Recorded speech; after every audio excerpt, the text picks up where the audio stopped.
there comes a time in our life when nothing seems to be going right. All doors are closed. And we try to force open, and they open into a tall, dark brick wall. You put your best foot forward, and you have to go 2 steps backward. Nothing seems to be working. Finances are going south. Your teenagers are giving you grief. Things are not happening the way you wanted. It doesn't happen. The sprint in your stride is gone, and you're walking dead.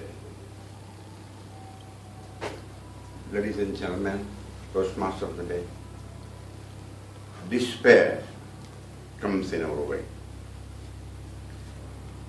How do I know? Because I have been there. Despair, unidentified, undetected, and not handled, becomes a boa constrictor, and it squeezes enthusiasm and energy from you. My story is a story of from despair to hope. Many years ago, I came to this wonderful world. The lure of America brought me to the shore of New York. We had a very successful career back home in India. I was rising in corporate India. My wife was working. She was a lecturer in the university. We had everything going on. We were not rich. We were comfortable. We came here with $30 because that was the only money that we can legally bring in this country. We came here and stayed with my brother-in-law, my wife's sister's husband. He had his ego and I had my pride.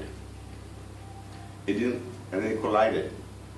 And all of a sudden, when we hit JFK, we were Mr. and Mrs. Nobody. And I didn't get along with him. He could have thrown me out from his home. And I had nowhere place to go. After we came from India, first week I took my son to a Toys R Us. It was a big mistake. He wanted to buy every toy from every aisle. I have only $20 left. He cried publicly, and that night me and my wife wept privately because we had nothing to do. From the life of comfort, we came to this country, and there was a despair visiting us. I told my wife, we are going back. I made a mistake. And then that beautiful woman held my hand, and with the tears trickling down her cheek, he said, we are no quitters.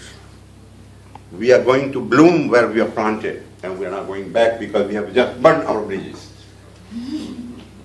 My dying hope, that's despair, the first victim of despair is not the hope.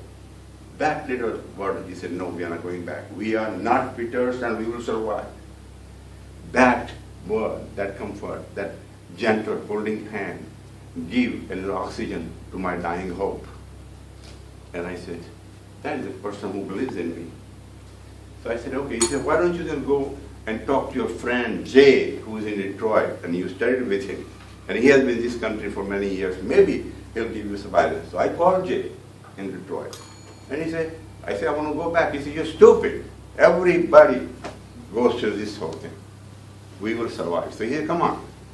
So I worked an odd job in Manhattan in a restaurant as an assistant manager. I collected $200 and I gave $100 to my wife.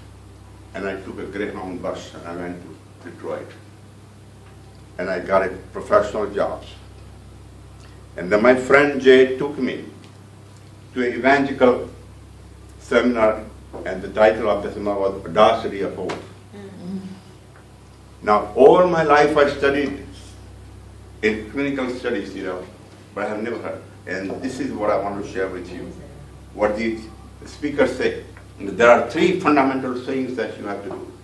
When person is in despair and desperation, the first thing you have to do is to revive the hope. And if you can revive the hope, then something extraordinary will happen. The belief would jump out, and the faith would emerge. And I never heard these things in my postgraduate studies. And I was a mental health counselor. So he said, let me get this right. Hope, if you survive, you will revive. And if you flourish on that one, and the belief would come in. It is an automatic chronological development. When you have hope, belief would step in. And then would come faith. And I never knew this one. Ever since then, ladies and gentlemen, in my clinical practice, I have used that evangelical approach, not the clinical one. And then I got a job, professional job. I got a license to practice mental health. And now, after 30 years, 35 years, here we are. We're living a life of comfort. But if my wife would not have given me that little flicker of hope, then that flicker became a flame, and then it became an inferno. So ladies and gentlemen, I can tell you, despair is a relentless and ruthless mind invader. It will ring your doorbell again. But now, when that despair comes, you summon hope. And hope will call for faith and belief. And you open the door and you tell, I have seen you somewhere, haven't I? I have a company of hope, a belief, and a faith. And the despair would look to the arch rivals and poof, it would disappear in thin air. Ladies and gentlemen, that is why I carry in my wallet a hope card. If Samuel Johnson was here, he would tell you, what's your wallet?